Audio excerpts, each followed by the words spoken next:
దీన్ని ఉగ్గాని అంటారు. రాయలసీమ స్పెషల్ అనమాట. ఇది మరమరాలతో చేస్తారు. దీన్నే మనం మురీలు కూడా అంటాం కదా. టేస్ట్ అయితే చాలా బాగుంది. ఇందులోని ఒక పొడి వేసి చేస్తే టేస్ట్ అనేది ఇంకా బాగుంటుంది. ఆ పొడి అనేది ఏంటో మీకు ఈ వీడియోలోని చెప్తాను. దీన్ని స్నాక్స్ కింద కూడా మనం తినచ్చు. 2 నిమిషాల్లోనే తయారు చేసుకోవచ్చు అనమాట.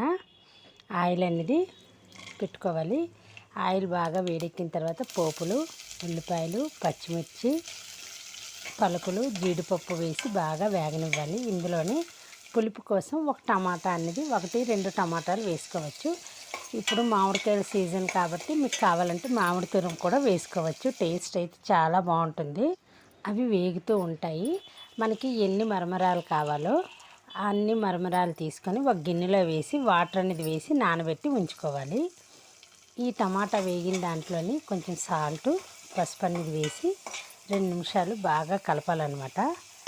బాగా కలిపిన తర్వాత ఈ మరమరాలు అనేవి నాని ఉన్నాయి కదా, వీటిని బాగా వాటర్ అనేది పిండి మనం ఈ ఉప్మాలో వేసుకోవాలన్నమాట. వేసి బాగా కలుపుకోవాలి.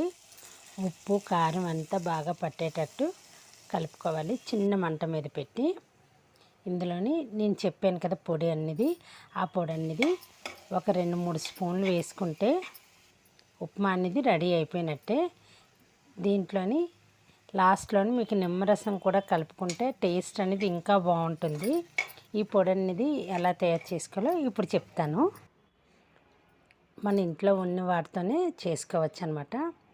పుట్నాలు అంటారు కదా, అంటే వేపిన పప్పు అంటారు కదా, వేయించిన పప్పు. అందులోని 2 వెల్లుల్లి రబ్బలు, కారానికి తగ్గ పచ్చిమిర్చి వేసి మనం కొంచెం కరివేపాకు వేసి పొడి అనేది ఆడుకోవాలి. ఈ పొడి వేయడం వల్ల ఉగ్గాని